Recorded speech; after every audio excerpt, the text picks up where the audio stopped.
guys, I'm the first one on the podcast this week. Oh, wait for me. That's not Don't in here start yet, it yet. So, wait. It's all his fault. The AC's not off yet. Wait. We had a whole episode with the AC turned on. They can deal with it for the intro. Plus, the music's going. I don't know when the music stops, though. Oh shit, my mic stand is broken. Oh. Dang it! God damn it. Oh, hold on. He's wrestling with it. He's really wrestling with it. But as he's doing that, welcome back to the SuperMegaCast. This is episode 49. 49. Sorry for burping. I'm holding a Sprite. It's carbonated beverage. Sipping a fizzy lemon lime soda. That's hard to say. Fizzy lemon lime.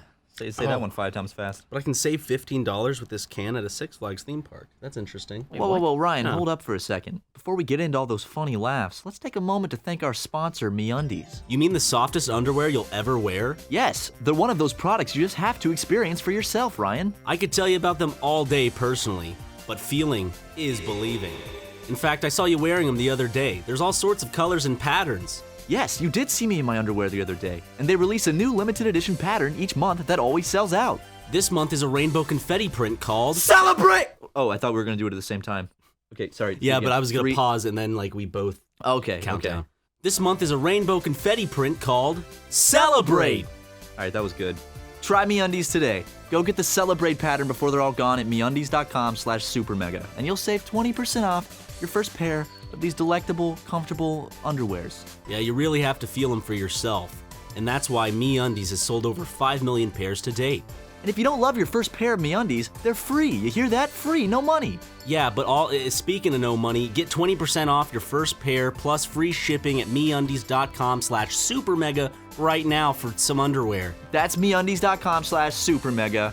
MeUndies.com/SuperMega. It'll be down in the description, so welcome back to SuperMegaCast, guys. You know, it's your boys. It's Matt and Ryan. It's episode 49. 49. So we're almost to 50. Almost there. 50 is gonna be a big banging bazinga filled episode. What he said. It's gonna be huge. It's gonna be epic. Actually, I don't know. We have nothing planned for that. Yeah, it's probably just gonna be just a normal podcast. I'm sure we'll think of something, but you know, the fact that it's special because it's a number, not because we're gonna flip shit and I don't know, do a dunk tank or something. Do you want to do a dunk tank for the 50th one? You gonna rent a dunk tank? No, we put our microphones on the stool and then we keep throwing balls at it throughout the podcast. And so at some point, if one of us knocks one of our other mics into the water, then they have no mic for the rest of the podcast. And then our boss Aaron would probably be livid because we just knocked a very expensive microphone into a tank of water. Well, you know, the world's a sad place anyway, so fucking suck it up, Aaron. Deal with it. Just relax. You can build your Gundams if you want. Fucking Be nerd. happy. Speaking of Aaron, he clearly doesn't listen to our podcast. Because he didn't say shit. He didn't confront us about last week. So thanks for being some friend, Aaron. Really appreciate it. You know, I always thought that to be our friend, you would have to watch every single episode of any Let's Play, our mail series or vlog series, and our podcast, and then you are actually like a legitimate true friend. But Aaron, you have shown your true colors today, and I officially give you the sticker of disapproval and sadness. Boo. Slapping that right on there. Julian gets the sticker of approval because Julian watches all our stuff for some reason. So thank you, Julian. You're a real sweet boy. Julian, I'd pay for some ice cream for you if you were here right now, but you aren't. So just if you have Venmo, text me, and I'll send you over $5. Julian's the type of guy who, if I was hanging out with, and it's a hot day, and we pass a drink machine, and he's like, man, I could use a Sprite. I'd be like, you know, Julian, I got you. And I'd pull $1 out of my wallet, and I'd buy him a Sprite. Well, he's just a good guy all around. He's pretty good. He's all right. He's. If you're listening, Julian, give yourself a pat on the back and take laugh. the day off. Laugh a little, because your laugh makes me happy. Yeah, do that too. But, what do you say we get our audience wet with some juicy news? Hit me with the juicy news, Ryan. We have been working on something. We're not actually going to announce, I guess, what it is, but let's give them a little hint. It's something that we haven't done in 2 years. His phone vibrated because he doesn't turn it off. I did turn it off. I put it on vibrate. Doesn't count. Yes, it does. You looked over. It still distracted you. It's the same as a noise, isn't it? No, normally it's in my pocket. And I said this last time. It always happens within like the first fucking 10 minutes of the podcast. It's because I told my mom to text me. That was your excuse last time. I said, Mom, I want to annoy Ryan this podcast. Text me, please. Now, it's gonna set him off. No, it's a fucking fact, and you can't run away from it. What are you doing? I'm just seeing what it is. What is it? It's a Snapchat. From? Name removed. Uh-oh. Let's see, I threw my phone on the ground. I threw it on the ground, dude. That's my favorite video. That's funny. Ever created. I think, no, it's not. But when it came out, I did chuckle a lot. Lonely Island has been a part, to this day, of some stuff that I have really enjoyed. Like, of course, like, before they turned into, like, SNL's digital, thing, they also did, like, their own stuff. They started on YouTube, I thought. Yeah. But my favorite project they've done together, or like they've been in together, was Hot Rod. By far. Yeah. But you haven't seen Popstar, which is surprising. I almost knocked that stupid lamp over. God, these lamps need to get out of here. Someone needs to throw them in the dumpster. We should, on the way out of here, just throw them away tonight. Someone make a counter of the amount of times we've talked about the lamps.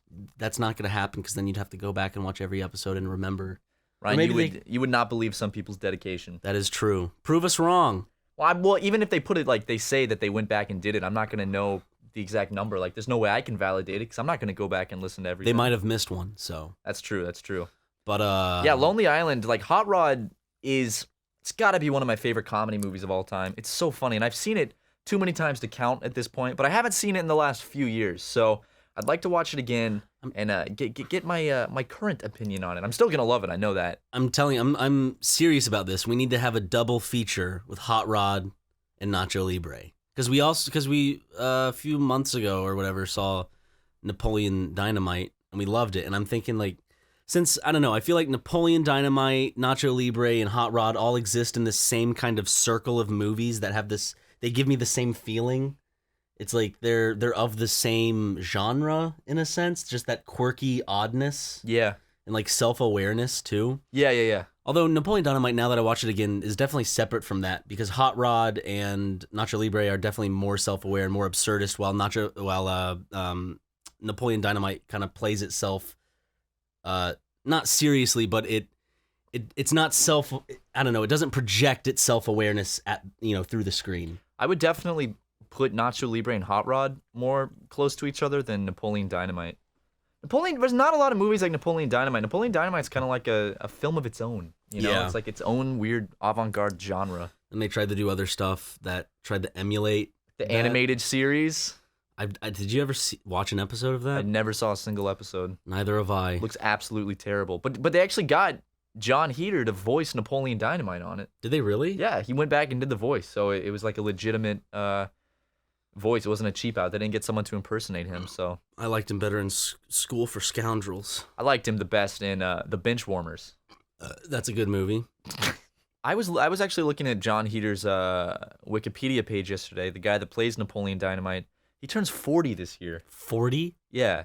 So how does that make you feel, Ryan? Does that make you feel old? Napoleon Dynamite turns 40. Makes me feel old. He was actually pretty old when he played the part of Napoleon Dynamite. I think he was late 20s or something.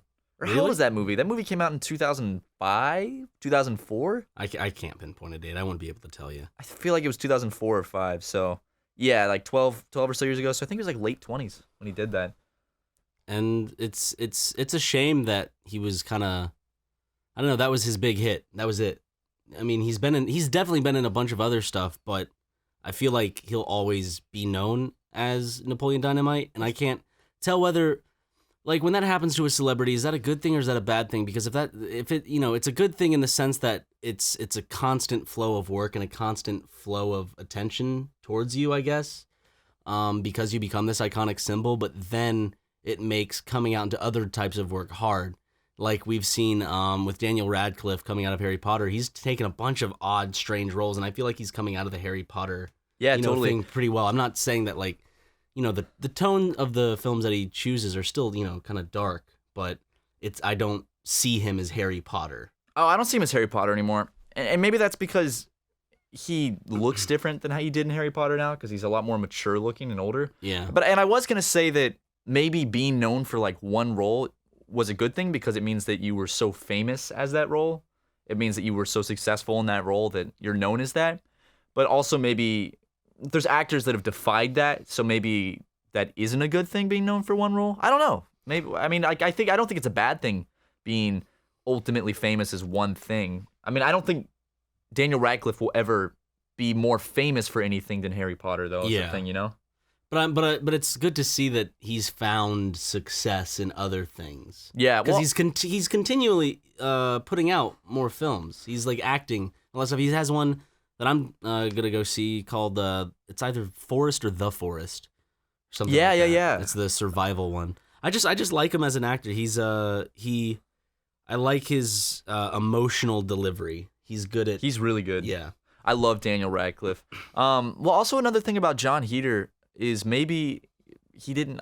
I feel like he could have had more roles, but he has 4 kids. So I imagine turning 40 this year and having 4 kids, he's probably done. Like he's not gonna take another big role. Yeah, he's got a busy life now. He probably isn't that interested. Some actors just do a job and then they're done. Some just retire acting and move on to just a more normal kind of style of life, because acting, as much as it's like, oh, they're celebrities, it's like, well, it's a job. It's a job, and they happen to be celebrities because of the medium that their job is inside of. Yeah. So and also, like, I don't know if he was even trying to become a big celebrity, because he was in the original Napoleon Dynamite, which was just a short film, I think, for a friend, the director. Mm-hmm. It was just a short black and white film they made. So I don't think he was this guy who was. I mean, I could be wrong. I'm just guessing that he was just this guy that was just in his friend's movie, and then just kind of ended up. They were like, well, let's remake it as a full thing. And he's like, sure, I'm on board.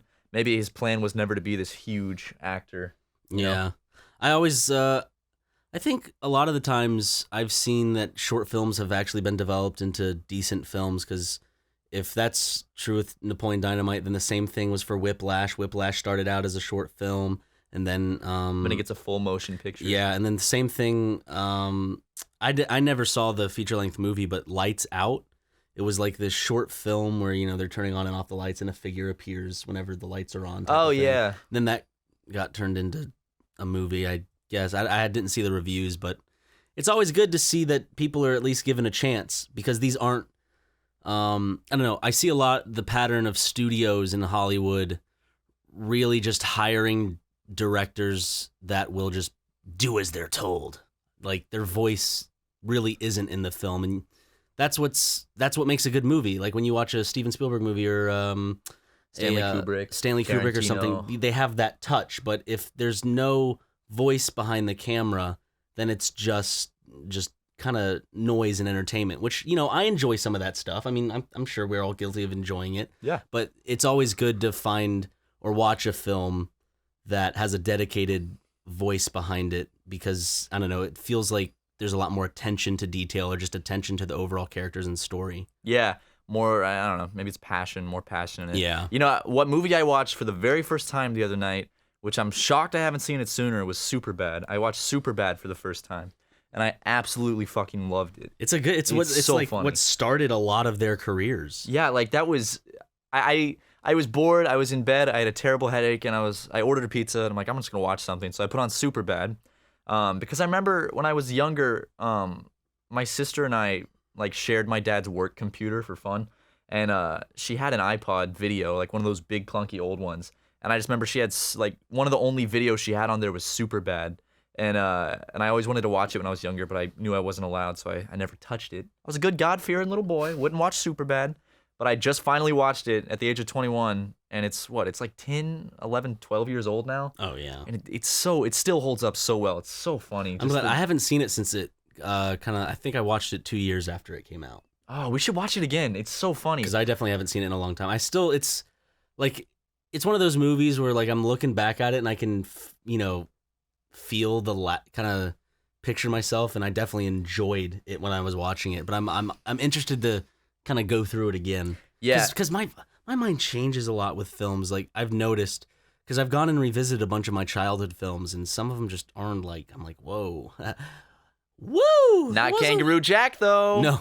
You and I... That shit holds up. We watched it with Chris. We still found it entertaining. I went into that. I loved it. We watched it because we thought it was going to be fucking awful. Because, remember how bad... remember Kangaroo Jack? How can this be good? And we watched it with Chris, and we're like, this is great. I love this still. We had a good time. It's just a fun movie. I mean, I just pretty much get past the like first 30 minutes. Just whenever they first get into Australia, that's like that's when it just gets just kind of absurd, stupid, and fun. I remember the first like 15 minutes, Chris just kept looking. He was like, "Guys, this is the worst movie I've ever seen." I know. And then at the end, he was like, "That was really good." He's like, "Okay, it was pretty good." That was really good. I love movies like that. I love kind of just good old fashioned, just dumb entertainment. You don't get those kind of 2000 classics like Kangaroo Jack anymore, do you? Nah. Like right now, you're stuck with like Diary of a Wimpy Kid and shit like that. Like those will never be. That's the thing. I feel like movies back then were so much more like not groundbreaking, but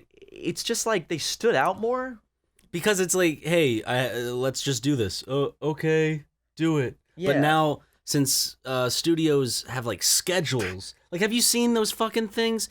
Like where they plan out like 5 years in advance all the movies that are going to be in the cinematic universe, and it's just like, okay, so I don't know, it rubs me the wrong way. Feels like a class schedule in a dang high school, you know what I'm saying? Yeah, because there's nothing to gain by watching this story, because it's like, it's the only one that really matters, I guess, is the last one, because then they can actually do some interesting stuff. But in between, you know which characters are more than likely gonna make it through. Yeah. Nothing's gonna surprise you. And like whenever they kill a character, it's like a side character, and they try to build it up like it's like this big death or some shit.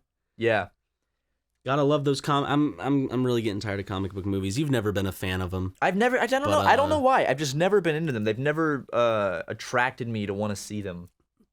And I'm getting that way. I liked the first Iron Man. I really liked it. You never seen the first Iron Man? I have seen the first. Actually, I've seen the first Iron Man probably 3 times, but I've never finished it. Oh. So I've seen it halfway or 3/4 of the way through. It's 3 or 4 times. It's probably good because the ending is just kind of a mess. It's like a big clunky mess. It feels like a B movie at the end. You know the bad bald guy or whatever? I don't remember. This was so long ago. Well, there's like Tony Stark. You know his dad's dead. Tony Stark, pro skater. There's this like other bald dude who's played by Jeff Bridges, who is like helping to run Stark Industries. And then at the end, this bald dude who's just a businessman gets in this fucking like trillion-ton mech and fights Iron Man. And it's like this big fight scene where it's just this big clobbering giant robot versus smaller robot. And I think that's the pitfall of a lot of Marvel movies, is that all the villains are just kind of a copy and paste of the superhero, just bad or whatever. Yeah, just like Control F, find the word good, replace with the word bad. Yeah, because I mentioned this in one of my reviews, which I've deleted all my movie reviews on my channel, unfortunately. RIP. They're like gone forever. Like I don't even have them on a hard drive. I liked them. I thought they were good. I can't remember which movie I was reviewing, if it was Ant-Man or something, but I just, because the Hulk movie, he just fights a Hulk character, not Spider-Man, but Iron Man fights an Iron Man. What you got? I'm losing names of all these fun-loving superheroes that I just love so much. Invisible Woman? Oh yeah, Ant-Man fights a bad Ant-Man. He does. He just fights what's it called? The Hornet or whatever? Bad Ant-Man. I don't know. Essentially. Oh, okay. Did you ever see the Green Hornet? Yeah, I did. I actually... Wait, no. With Seth Rogen? Yeah. I did see that. I've tried to remember it, and I'm like... Did you like it? I honestly can't remember if I did or not. I liked it at the time. It's just lost to me. Because it was like a comedy superhero movie, right? Yes. I saw it in theaters when it first came out. I could not tell you anything about that movie, though. Cameron Diaz is in it, so come on. She is? Yeah, she's the love interest or whatever. All right, dude. This might be an unpopular opinion, but Cameron Diaz, I've never found her to be attractive. Matt! What? The SNES classic. Yes! Let's talk about it. I want one. I want one so bad. I want one solely just because Donkey Kong Country, come at me. I'm ready for you, even though people in the comments, but you can already play it on this, you can already play it on that. I know, but it's like this thing that I don't know, I feel like when I buy something like the SNES Classic, or when I buy these consoles, eventually they're going to be put in my closet, and then at some point I'm just going to dust them off again and be like, holy shit, this is an old fucking console. Exactly. I never kept my Nintendo 64 and other old consoles, which I wish I did, because it's just kind of like I'd look at that and I'd be like, wow, I played that specific console. And something about the SNES Classic is just it I don't know, just it's like also just one of those buys where it's a personal thing. You either think that it's worth it or it's not worth it for you personally. And for me, I think that I'd get, I'd enjoy it. I'd like the memorabilia aspect of it. And That's stuff why I like that. it, because I'm a big Nintendo fanboy. So I have the Famicom Mini, which is the Japanese version of the NES Mini, because I couldn't find the NES Mini, so I was like, let's get the Japanese one, which looks completely different from the American version. It's like white and burgundy. But I really want the SNES Classic version. And I know a lot of people are like, well, fuck that. Like, I'm not going to support that. They're just selling old shit, and Nintendo is, they're not making enough of them just so people will take them and price gouge them. And it's like, yeah, I know, but I get that, and I hate that too, but I really do want it. I can't stop myself from wanting it. Yeah, it has a lot of good games on it. It has Earthbound, Donkey Kong Country, Yoshi's Island. It has, I think, A Link to the Past. Did you say Dream Course already? Yeah, Kirby's Dream Course. It's like got a lot of fun shit on it. It's way better than the Famicom Mini, or the NES Mini, and it's $10 more. That's it. That, and it's like, it's just a cool collector's item. if people want to pay for it, and if it'll entertain them, just it shouldn't bother anybody.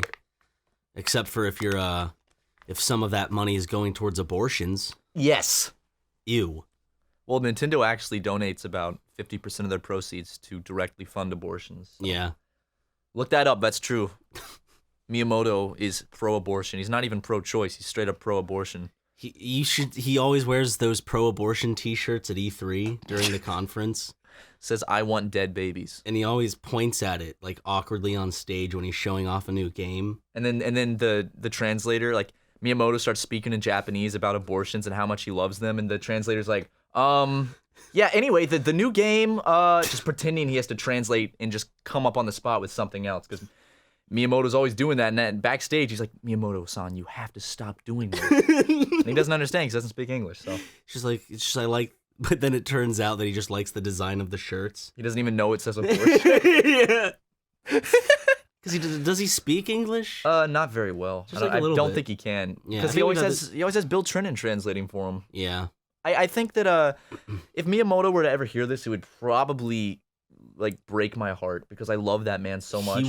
He would hate us. Exactly. That's why it would break my heart. Like I never have ill will towards these people. I just say what I do because I'm just a little boy, and I want Miyamoto to know that I love him. I love Shigeru Miyamoto. He is, God. I wish when I was at E3, I was on the same like floor. They had like a private lounge, and I was in there, and he was in there too. I didn't see him though, because he was in a meeting. But just knowing, I'm like, oh, God, I'm 20 feet from Miyamoto right now. It's like the weirdest feeling. If you just waited, you could have hopped on his back and taken a picture. Couldn't wait. We only had an hour up there. He would have let it pass if you were wearing that Mario hat, because then you would have been in control of him. Oh, the Super Mario Odyssey hats they were giving out. I didn't even get one of those at E3. Aw. I didn't talk about E3 that much, because I was planning on being on the. I was gonna go on the Game Grumps podcast G-Club. about E3, but then I got sick, so I couldn't do that. So I saved most of my E3 talk for that. So I guess I can talk about it more now that that's passed. Here's Matt's late E3 talk. Guys, what are the big scoops, Matt? Okay, hold on. Welcome back to the super duper video game crazy friends news organization for games. I'm here today. My name is Ryan McGee, and we're here to talk to Matt Watson, who actually got to attend E3. Yep. He got a special pass to attend E3. Now, Matt, how was E3? Tell us all about it. Now. Well, E3 was. Please. I had a good time. I had a really good time. Got to walk around. Show floor is very busy, but overall, I mean, I had a good experience. That's amazing. That's wonderful. Now, I want to get into the nitty-gritty. Did you get to play any of the games? Yeah, I played Splatoon 2 and I played ARMS before it came out. How was Splatoon 2, by the way? It was because I'm really looking forward to it. Yeah, it was super looking forward to it. Anyways, thank you to our guest, Matt Watson. He's been a fantastic guest. We're here all fucking year, 365 days a week, talking about E3 day, 1, 2, 3, 4, 5, and 6, 24/7. So thanks, Ryan. that's another segment of the show. Much like last time, we're continuing to try new stuff out, bringing on new people. Not a fan of that particular. Did not like that one too much. Did not like the host. A little too enthusiastic. Yeah, he. Dude, when I was at E3, I think if I brought a bottle of vodka and took a shot every time I saw one of those guys, like with like 20 subscribers and a video camera and a microphone, having their friend awkwardly film them, trying to do like interviews and trying to just walk around and be like, so we're here at E3. It's day one. We got our public pass to come onto the show floor, guys, and we're gonna see what there is. Like if I could take a shot for every one of those, I would have been dead from alcohol poisoning. I would have been pissed drunk in the first 30 seconds. I'm serious. I walk past. Every 5 seconds, you walk past someone holding a microphone with like a little camcorder, just like pointing at the background and talking. Everyone goes there and does that. They want to be the next IGN. They want to be the big man that gives you the news first here. Why don't next year we'll go to E3, get a camcorder, get a microphone, and we'll do game news. I mean, I'm fucking down for some gaming news. I love gaming news. Let's turn SuperMega into a gaming news outlet.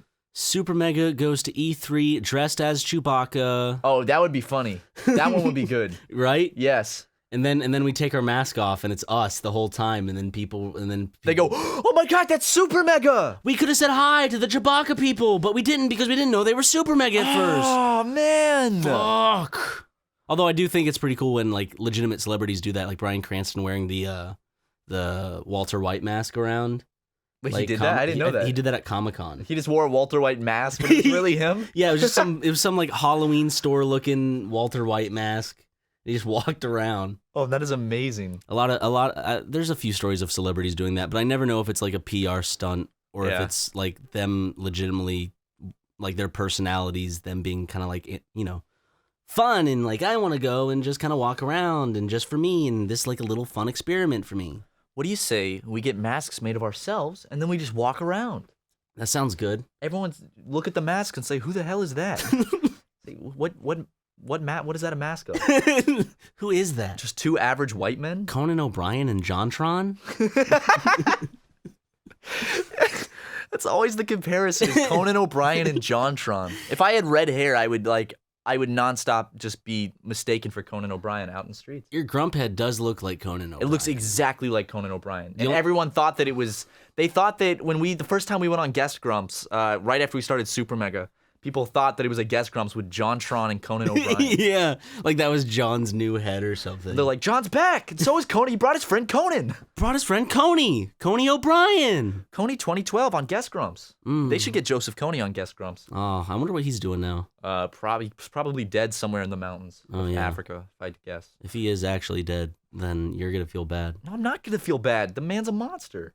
Nah, that's what you think. I'll have you know I'm very good friends with Joseph Coney. Added him on MySpace. He's a nice dude. He likes Green Day.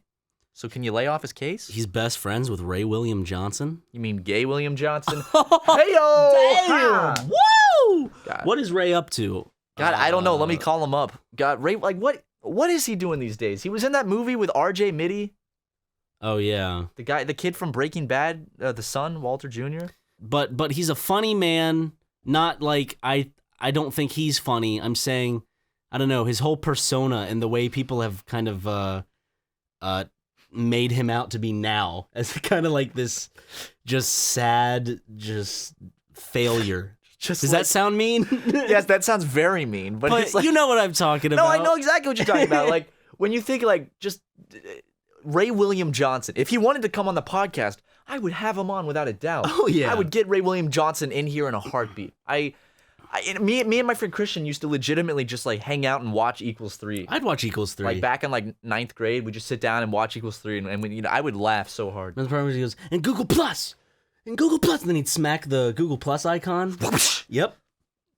Oh man, we gotta start using the Equals 3 transition in our videos. I'm remembering like all the people I used to watch like in that kind of era, and Kasim G was one of the big ones. Like when he did like Going Deep in California On series. Where he would like ask Californians about stuff. Yeah, but it's like he's still entertaining. Like if I can go back and watch those videos and they're still funny. It's not like a Shane Dawson scenario where like I'll go back and watch the content and be like, oh okay, I liked it because I was that age at that time. But Kasim G's, his stuff is still legitimately funny. What other content creators did you watch back then that you could still find enjoyable today at your current age and personality? Julian Smith. Definitely. Smith, yeah. Oh, yeah. Rhett and Link. I was about to say, Rhett and Link, like, I actually have not watched anything that they've done in the last few years. I only watch their Good Mythical Morning stuff and, their short stuff. I don't watch it. Some of their music videos I'll watch whenever they come out because they're good at producing music videos and God. high quality content. Going back, I remember I watched them a long time ago when they were doing the songs like Space Junk, Yep. That one and just a bunch of their early shit. I remember back when I was in middle school when they were first starting, and I got their songs on iTunes and I put them on my iPod, my old iPod Nano that had 3 songs on it, and I'd listen to it on the school bus. I think the first video I saw of them was that stop motion T-shirt one where they printed out a shit ton of T-shirts. Oh yeah, And, their T-shirts, I guess, tell a story with the images that are on them and stuff. Yeah, that's cool. They do put a lot of thought and effort into the stuff they make. So, I would love to meet them one day, just because of how much I liked them when I was younger. Yeah. Well, I've probably told this before. I saw Link at Shake Shack once, but I did not talk to him because he was with his kids, and he also looked like he wanted to jump off a building. Not because of his kids. He just had that look on his face at the time. So I think he was just mad about something. Maybe Shake Shack didn't make his burger right. Probably. Or I could have just been misreading his face completely. Maybe he just has that resting face that just seems uninterested that apparently I have. Ron, you look really sad right now. And then I saw him 2 or 3 more times that day, just walking around Glendale. Oh, really? Did he still look sad? Yeah, he still looked pretty sad. If If I ever meet him, I'm gonna tell him that. I'm gonna be like, "Hey, I saw you in Glendale once, and you looked really sad all 3 times." Do you need to talk about anything? I saw him at the mall. I saw him near the movie theater, and then I saw him at Shake Shack. On a plane, in a bus, in a plane. The first one was an aviation vehicle. Then the second one was An astral plane. yeah. Just a a void. Yeah, okay, sure. Just a big flat void. He was on a massive plane. Yes, like Squidward in that one episode of SpongeBob. You know which one I'm talking about. Oh fuck, dude, that one always freaked me out, but I love that. They don't do shit like that anymore. SpongeBob was always very avant-garde and very absurdist in its humor. I loved that in early SpongeBob. When the future one, that's the episode, Yeah. right? No, it's it is. It's where Squidward, they're in the time machine, right? Yeah. And he goes too far or something. He breaks the handle. Yeah, and he's just in this white void, and the words are popping up and shit. Alone. Someone did an edit of that. Who was that? Was that Dolan? Dolan Dark? No, I can't remember where I Planet saw it. Dolan? But someone made an edit of it, but it was some other words, and it actually matched up pretty well. I was like, good job.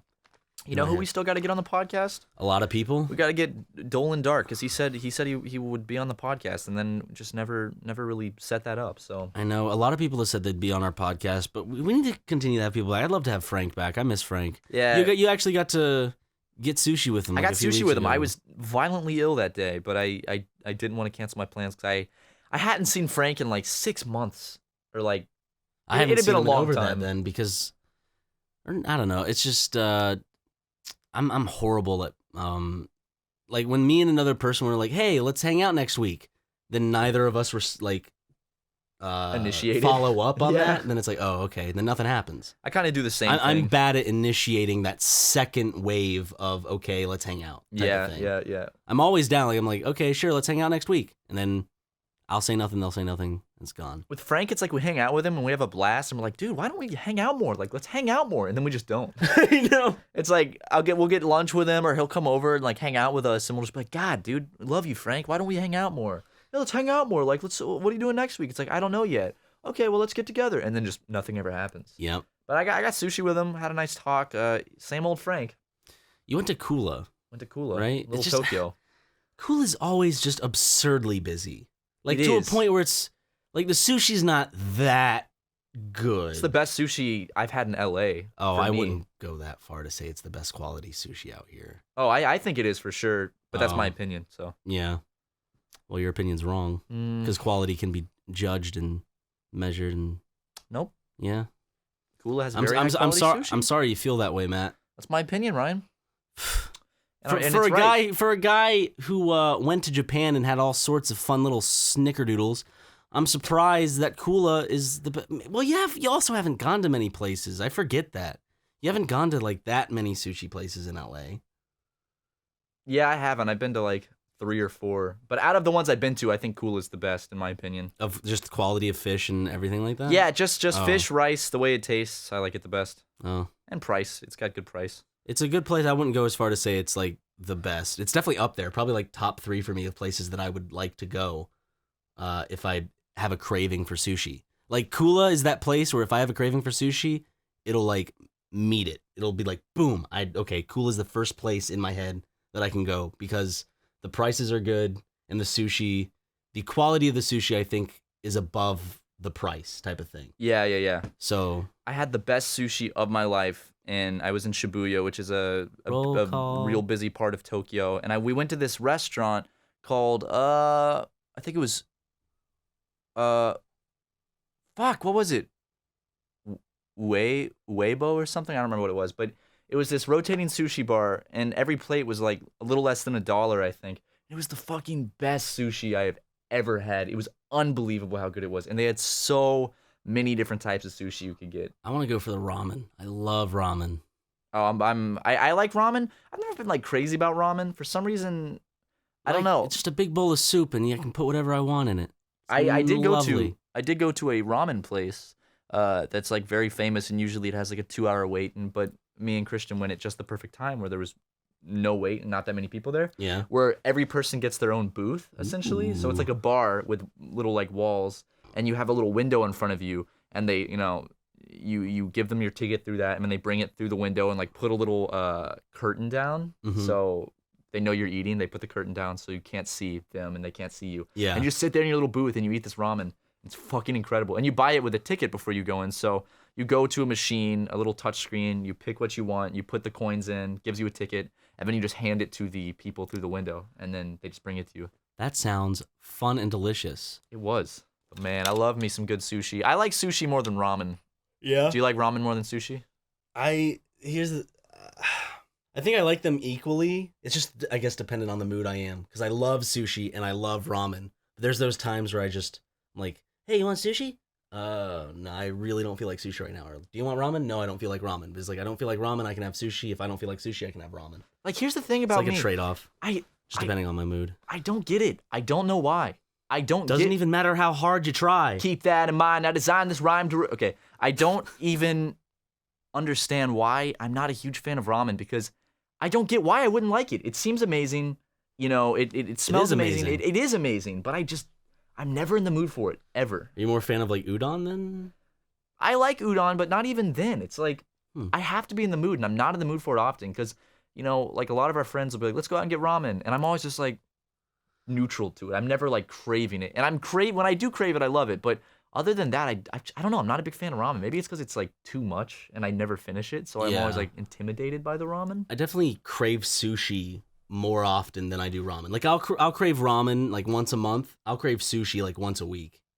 Yeah, I crave sushi all the time. I could have sushi multiple times every week. Yeah. But whenever we go with Ding Dong and Julian, they get sushi, but they also get like these like dishes with like teriyaki chicken and stuff. I don't know how they shovel it down. I don't know. I was about to say, I've never seen two people eat as much sushi as those guys. They just put it away. I don't know where it goes. And like Ding Dong, especially like when we go to Curry House and he just gets the hottest shit and he's like, can it possibly be hotter? Everywhere we go, he gets it as everything as spicy as he can get, and he doesn't show a single like sign of like sweat or like a tear or anything. And he always says it's not hot enough. I want to peel back his skin to reveal a metallic undercover. He's like a robot. Some android created by Julian for Let's Plays for Chris. That's Julian and Chris came together and created Ding Dong in like a. They ordered a build your own robot kit and created Ding Dong. That's why how he's so good at video games. That's why his character's like a little alien. Yes, because he's not human. He's from another realm. Is he gonna listen to this and it's gonna hurt his feelings? And then he's gonna like be really awkward with us for a week and be like, Ding Dong, what's wrong? It's like, what you guys said on that podcast really hurt my feelings. And the way Matt was doing my voice just really I don't sound like that. We're terrible at impersonating him. I know. Chris can impersonate him pretty well. You should hear the awful shit he says about you, Ding Dong. But Ding Dong and Julian, I love you boys. I really do. We need to hang out more. Maybe we can have a fucking VHS movie night or something like that. I'm down for that. So they have a shit ton of VHS. We always say we're gonna have a movie night with them. Hey, Julian, because I'll forget, text me to set up a movie night with all of us sometime, because I need to start getting out more. Getting out, working out, having fun. Passing out. There you go, baby. There you go. Let's all go over, watch movies, and let's drink grain alcohol. Hoo-hoo, hurrah, yay. Why would anyone drink grain alcohol? Well, I get it, to get drunk, but it's like, grain alcohol, that's pure alcohol, right? That's like 100% alcohol? I do not have the knowledge to answer that question. Okay, I think if I'm correct, grain alcohol is 100% alcohol. It's like pure alcohol, and people drink that. I'd feel like just one sip of that, you would be completely just like on your ass, vomiting all over yourself. We should do that. We should do a gaming we should vomit video. all over ourselves? Yes, where we vomit all over ourselves before we drink the alcohol. Okay. And then we each drink a 2 liter of grain alcohol. Gee, we die. Yeah, you would die. Your blood alcohol count would be like 8.0. We both. I've told that story of that time that I downed like half. Like 3/4 of a bottle of Jack. That was a really disgusting story. If you guys want to, it's on an earlier podcast. Go find it or something. Go find that one, because that's a really gross story. Yeah, I have no idea which podcast that's in, and now we have 49. So have fun with that. It was an earlier one. I think it was in the teens. Probably. Someone in the comment section will say it. This is the one where Ryan tells the disgusting throw-up story. Yeah, so there you go. Or someone will post it in the Reddit one or some shit. Speaking of Reddit, I like it. Anyways, it's a good website. Yeah, 100%. I'm still waiting on my computer. Oh yeah, your computer's coming soon, isn't it? Yes, it should be here late next week. Hopefully, if all goes according to plan. God, he was supposed to be here like this week already, I thought. Yeah, I was supposed to be here. They just keep delaying it? Yeah. It's frustrating. I know. But I mean, as long as they're doing a good job of putting it together. That's the thing. I don't know if people are going to shit on me. I'm not building my own PC. I'm not getting someone to help me. I'm having it built for me. I'm not going to even say the company, because then I know there's going to be a bunch of comments that are like, you went with them? He went on Dell.com and got his own rig. My own special Dell. I went on Google Chromebook.com and got mine custom made for gaming and streaming and editing extraordinaire. To all the people watching this on a Chromebook. I used to have one. How were they? How's the Chromebook? Give it an honest review. I returned it. You returned it? Yeah. So I guess that's not a good review then. No. Just because, like, I was in college and I'm like, I guess all I would need is to write documents and to go online. But then the simplicity is like, the simplicity isn't worth the money. You want a computer, you want to be able to do a bunch of other stuff on it. Yeah, because even if you get a laptop and you tell yourself, oh, I'm only going to use it for taking notes or this or that, when you have it open, you want to do other things. You want to get at least like some other stuff. And then you get to the thought process of like, well, why don't I just have a good laptop that I can take notes on and also have this other stuff? So I ended up going back to a MacBook, which I still have, but the computer that I'm getting is definitely going to be Windows, because is Mac even good for gaming? No. Like, I know... I'm sure there's someone that could argue with you about it, but I think that Windows is always going to be superior for gaming. Yeah. In every aspect, I think. I think at my dad's house we have Linux or something. Oh, really? Like that. Yeah. Linux is good for programming. My programming friends have told me. I have no idea why we have Linux. We should just have Windows. It's easier. No, there's reasons for Linux. But for like a mom and pop. Oh yeah, for like your parents having Linux makes absolutely no sense unless they needed it for work or something. Otherwise, that's just why. Yeah, why would you? My dad needs to watch more monkey videos. That's what Linux is great for. That. Me and my dad we love watching monkey movies. It's like monkey movies. Yeah, like King Kong. Dustin checks in. Yeah. Do you remember that? No. Dustin checks in. I never. No, I know what you're talking about. We never saw that, but what we saw was Mighty Joe Young, Tarzan, King Kong, like all the King Kongs, the Planet of the Apes movies. I don't know, there's something about monkeys that are really cool. I forgot about Mighty Joe Young. You did? Yes, I just read... With Charlize Theron? That is the first time I have thought about Mighty Joe Young in a decade. Really? Yes. Mighty Joe Young is I haven't seen it in a long time, but I just remember... God. Isn't the finale he has to like climb a Ferris wheel and save someone or some shit? I don't remember anything about that. That's the talking... orangutan, right? No. Wait. No, that's Mighty Joe Young is this big fucking gorilla. It's like an oversized gorilla, but not to the point of being a King Kong sized. Wait a second. No, I have seen Mighty Joe Young. What am I thinking of? It's like a chimp. Fuck me. What happened? A feather poked me. No. Think about what you just said. We'll feel the end of this. Oh, fuck, that's sharp. Yeah. That's like a needle feather. It hurt. Anyways. That sentence is funny, though. A feather poked me. Ow! Fuck! No, there was a movie where it was like a chimp, and he was like an action spy or something. What the fuck? My friend and my dad took us to Blockbuster when we were young. And my friend, I didn't want to get it, but my friend really wanted to get it. Was it skateboarding? It was like skateboarding chimp. He's skateboarding. Is that the one with where on the cover like he's like wearing a sidewards hat? Yes, he wears like, a hat. Hold sunglasses on. or some shit. Let me look this up real quick. Skateboarding chimp movie. I wrote skateboarding chump movie. I'm sure it'll. Oh yes. What is it called? MVP, most vertical primate. Can I see this? That's exactly what I was thinking. Those were like the Air Bud of monkey movies. There's a 3.5 out of 10 on IMDb. God. But look at Mighty Joe Young. Are you sure we're talking about the same thing when Mighty Joe Young? Mighty Joe Young with Charlize Theron and Big Gorilla.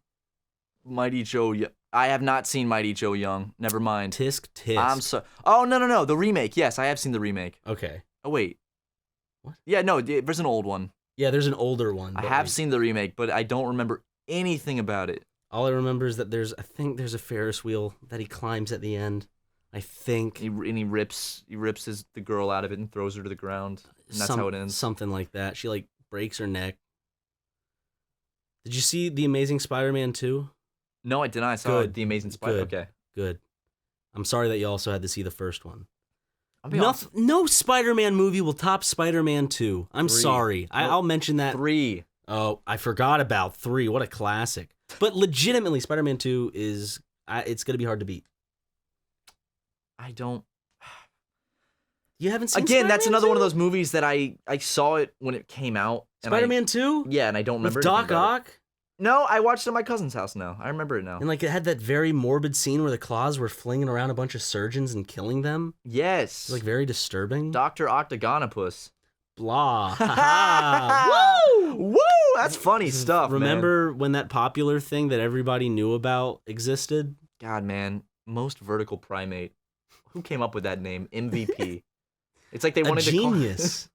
You know, they came up with like MVP. They saw that and like, how can we make this? Okay, monkey. No. Most vertical primate. Why didn't they could have called it VIP and called it vertically inclined primate. They could have called it FBI freaking big Indians. Yeah. Freaking big Indians, bro. And it's like 20-foot Indians that ride skateboards. I'd see it. And they got to race Mighty Joe Young. Did you say 20-foot Indians? Yeah, like 20-foot Indians. Like they have 20 feet? Yeah, it's like each Indian has 20 feet on them. Have you seen, we saw it, right? Remember that clip from that Indian movie? I don't remember if Chris showed us. It was like that guy, and there's like 20 of him, and he can rearrange all of his bodies to create like a massive ball that rolls around, and then he makes like a big gun out of himself. And, I don't think I've seen that. It's the fucking most insane scene of any movie I've ever seen. He makes a gun out of himself? It's some foreign movie from India or the Middle East, and imagine like 100 men in like black tuxedos that are all just arranging themselves to be huge like formations. Like I think they make themselves into a huge hand, and then they're grabbing shit, and like they're like a ball. Hand? Yeah, dude, it's crazy. I'm sure someone in the comments listening knows exactly what I'm talking about, and if you do, maybe link it in the comments. Let everyone else see it. Maybe we'll pin that. They can't put comment. links in the comments. They can fucking try, or just say tell what people need to look up. Just look up Indian Man, many of them fighting big. Indian Man, many of them fighting lots of them. I'm gonna search that right now and see if that comes up. Okay. Indian Man fighting many of them. Then what was the last part? I think it was many Indian Man fighting lots of them. Was that it? No, it was Indian Man. Many of them fighting lots of them. Well, I searched it, and here we go. Indian common man beats Indian police. Epic fight scene on streets. Gone wrong? It's just a dude beating the shit out of a Indian police officer. Man, that's good. I'm going to subscribe to this channel right now. Indian man beats up police officer at 3 a.m.? Never beat up an Indian police officer Gone at 3 wrong? a.m. What the fuck is with that new video trend of like... I looked it up in trending. There's a good bit of videos, and there's this channel that does it a lot. Are people stupid? Something at 3 a.m. It's the always same shit 3 as like, a.m. I called the boss baby. I called Donald Trump, and he answered the phone. Stop. No, you Stop. didn't. It's clickbait. They It's took not down even- Derv for that. Derv, the little kid, he got his channel terminated for that. Wait, really? Yeah, Why? because it's clickbait. Really? Yes. They took down his channel for that. And the reward giveaway, because remember he was doing the gift card shit? Oh, Apparently yeah, he you never can't do fulfilled that. He never did it. Jesus Christ. He was just baiting people, so they took his channel down. Good. Okay, That's clickbait, fine, and yeah. that's cheating the YouTube algorithm system to promote yourself without having anything to show for it. They're just saying like, that's taking advantage of people being like, hey, like my video, subscribe and comment for a chance to enter my gift card giveaway. It's like, it's bullshit. There's good clickbait and there's bad clickbait. Good clickbait works like a headline, you know? I mean, it Where still like delivers. it intrigues you and then delivers on that. Kind of like, I think some of the best examples of that would be Coyote Peterson's videos. Yeah, because he still fucking gets bit by all this shit. It's Yeah. not like he just talks about it and then doesn't actually, or it's some like almost that. Or like the guy, like bad clickbait, for instance, the guy that did the Pokemon Go at Area 51 video and put Mewtwo in the thumbnail. Well, he got more views than us. He got way more views than us. So We should have put Mewtwo in the thumbnail. We should have done stupid clickbait. Yeah. But like all those videos, it's like, do not call this number at 3 a.m. or like, scary spinning doll challenge at 3 a.m. gone wrong. I called Mr. Mosby at 3 a.m. Gone wrong. Do not call Mr. Mosby at 3 a.m. He'll come to your house and fucking you. That's what Mr. Mosby does, dude. He did that in Sweet Life of Zach and Cody. Yeah. And just like that, our sponsors are gone. Whoa, did you hear that, Matt? What? It's the sound of change. No, that's the sound of a segue. Get on this segue with me, Ryan. Let's go to a new topic. Here we go. Slow down, mister. I got like a jacked up Segway with monster truck wheels. Why do they do a monster truck rally, but instead of monster trucks, it's guys on Segways with big monster truck wheels and they're doing jumps and shit? Because then it would just be that scene in Spy Kids 3. That's essentially, remember they were standing on the top of those robots? Imagine that, but with Segways. That's essentially what it is. Oh yeah, I loved that scene where they were like, Wait fighting... a second. What? Pacific Rim stole that idea. Whoa, Pacific Rim did rip off Spy Kids 3. I'm serious. What the fuck? Wait, Power Rangers? Do Power Rangers do that Zoids? too? They're all just a part of controlling Big Macs. It's whatever. Pacific Rim 2, I hope, is fun and entertaining. Pacific Rim 2. Pacific Rim 2. Which one? That specific one. I hope Pacific Rim 2 is good. I enjoyed Pacific Rim 1. It was fun. I'm not saying that like the story and shit was all that great. No. It was campy, and if you just take it like with that and like you go in accepting the campiness and shit, it's a fun movie. It's just good loud noises. Yeah, don't expect it to Good be like loud noises. It's Roger Ebert's review of Pacific Rim. Good loud noises. It's not like a good story, but it's a fun movie. So I also still didn't like enjoyed the it. acting in it. The acting Yeah. was pretty bad. Unless Yeah. we're talking about, is it Idris or Idris? Idris Elba? I don't know. You know what I'm talking about? Black man, yes. He does the whole like Independence Day speech type of thing where he's like, "This is the day we cancel the apocalypse." Was that in Pacific Rim? Yeah. Is that not from Independence Day? No, Independence Day is like, today is the day where we stand up and fuck! It's one of the most famous movie quotes of all time. And then they go and charge the alien army and pull them out of their planes and hold them down and have sex with them. But I like the actress in Pacific Rim. Forgot her She name. was Asian. That's not why. Are you sure? It's because she was in Pachinko the Treasure Hunter. What was her name? Pachinko is it Kamiko. Is it really Kamiko? Yeah, it's Kamiko. I thought so. I was about to say no, No, it's not Kamiko. It's not 'cause Kamiko. Kamiko's the game we played. It's not Kimiko. Is it just? Oh, fuck! Why am I forgetting it? It's a good movie. There's a movie coming out that I'm very interested in. It's called Okja or something like that, and it has Kumiko. Paul Dano, Ooh, has Jake Gyllenhaal. Looks like a really fun I like movie. both those men. What's it about? It's like this hippopotamus-looking animal and this young girl, and they're like friends, and then it's about like people who want to use the animal for like products and stuff, and then there's other people who want to like save the animal, but I feel like it's this kind of like gray area of morality with all the different groups that want to use the animal for their specific purposes. And then it's this, you should look up the trailer. Actually, let's get his live reaction to the Oakjaw trailer. We'll be right back. He's gonna watch it right now.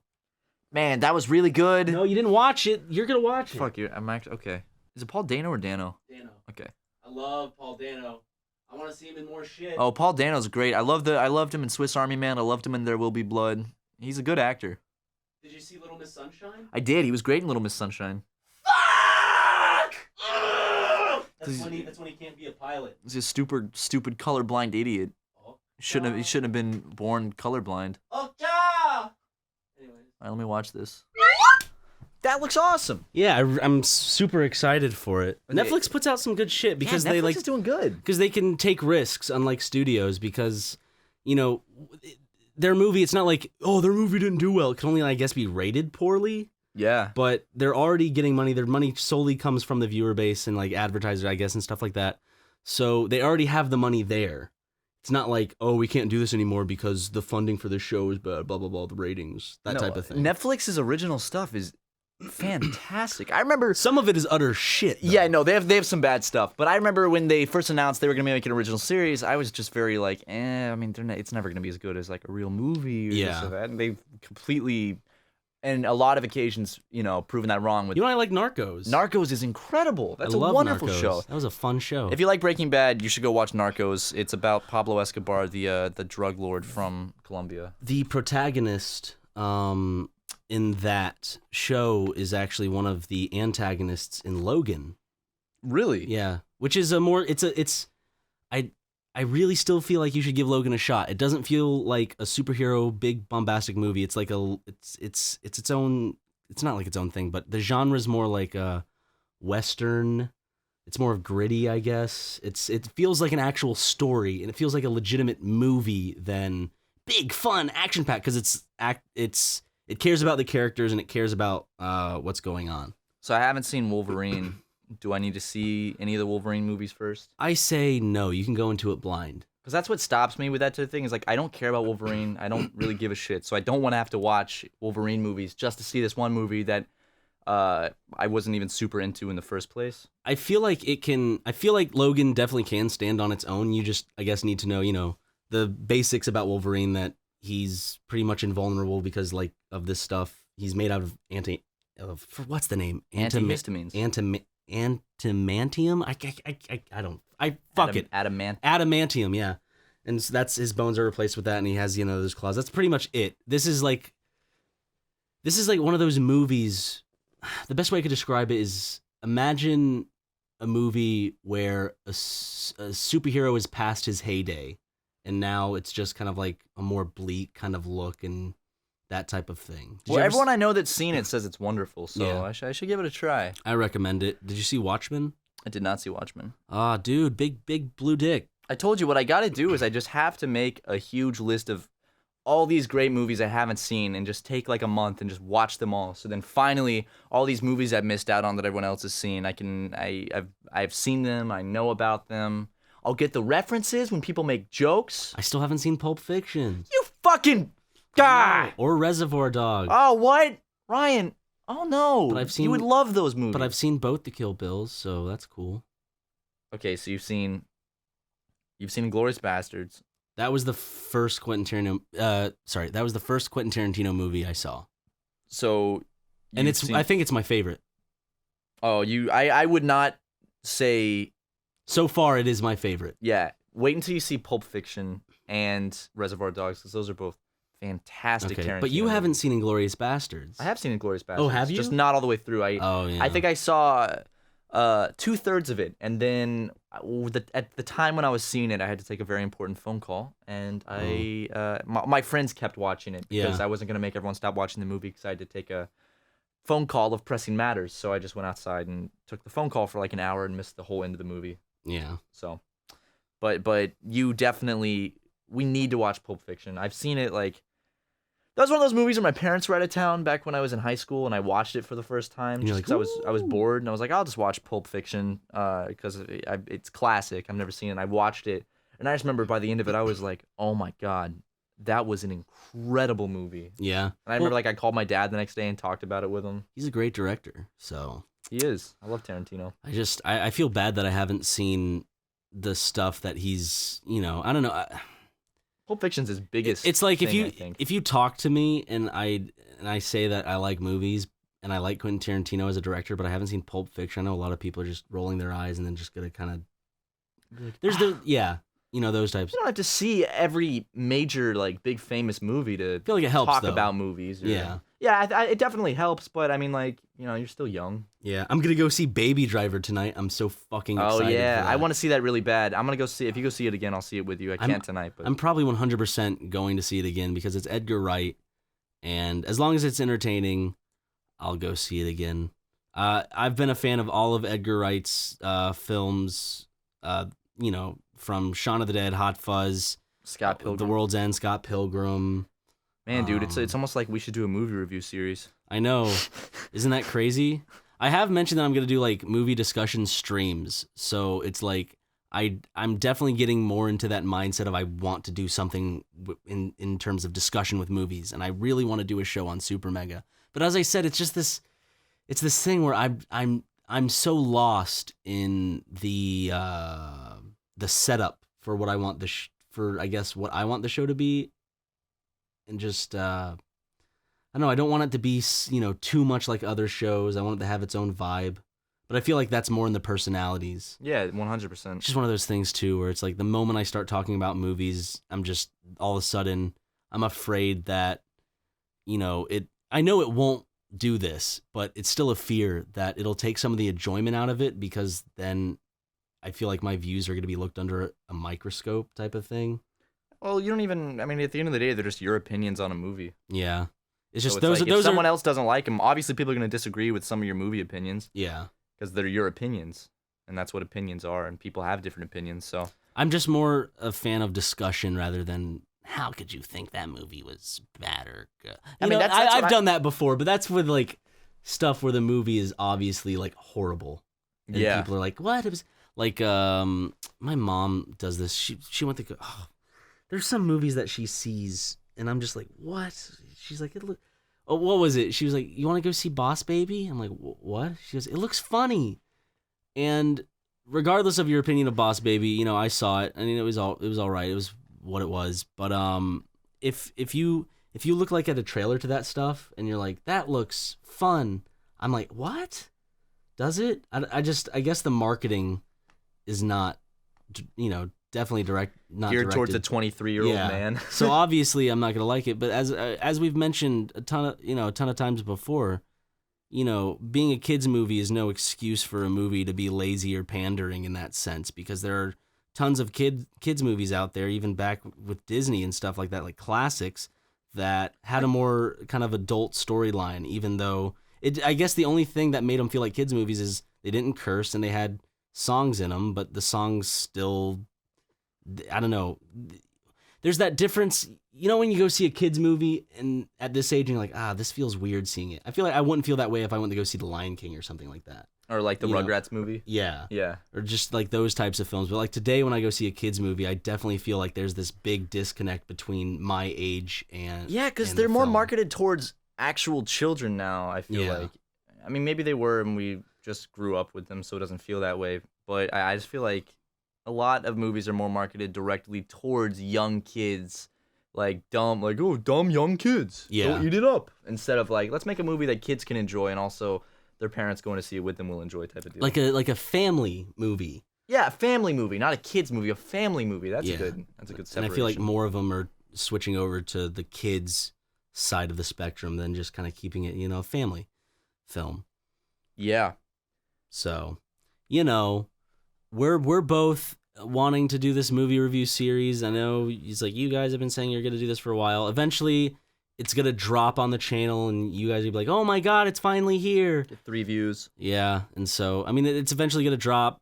In terms of when, hopefully soon. We're still wanting to do it, just know that. But, we haven't forgotten about that. But yeah, guys, it's been a fun episode. Just talking about movies and all sorts of of fun stuff. A lot of movie talk in this I one. do like fun stuff. I like fun stuff, and I like soft underwear, Ryan. Yep. So go if you guys want some soft underwear, links in the description. Just go check it out. Just go click that little / thing. SuperMega. Also, guys, keep on the lookout for a new video coming soon with me and Ryan and Christopher O'Neill. Hopefully, it'll be out within the next 2 weeks. And it's not like one of those vlog videos. This is actually as maybe we said, a little return to sketch comedy. Yeah, something we haven't done. It's a style of video that we haven't done in 2 years. And I'm confident that people will like it. Yeah. I'm happy with it. I'm definitely happy with it. This is we're coming back with something. That's all I'm saying. It's not like we're dipping our toes in the water.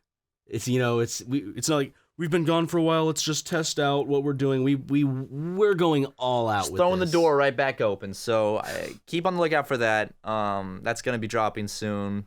We still have a little bit more to shoot. It's not fully done. We got to finish some other aspects of it. But we've already been messing around with the footage and everything, and I'm very excited for it. So you should also be excited if you want, or if you don't want to be excited, go ahead and just crush my dreams. That's fine. But guys, thank you so much for listening. As always, if you haven't, go ahead and subscribe on that subscribe button. If you want to subscribe, that would really be cool. And we got we got episodes of this podcast. Yep. So if this one seemed boring to you, or you want to hear more topics, we have a million other things. We've talked about everything on this podcast. It seems. Yeah. From this to that, everything under the sun.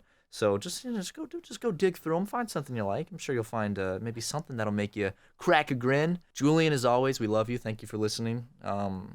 You're a sweet boy. And I love your faces, and we will see you tomorrow, but next week. That was Philip DeFranco. Give me an applause. Send us out. Bye-bye. Bye. Bye.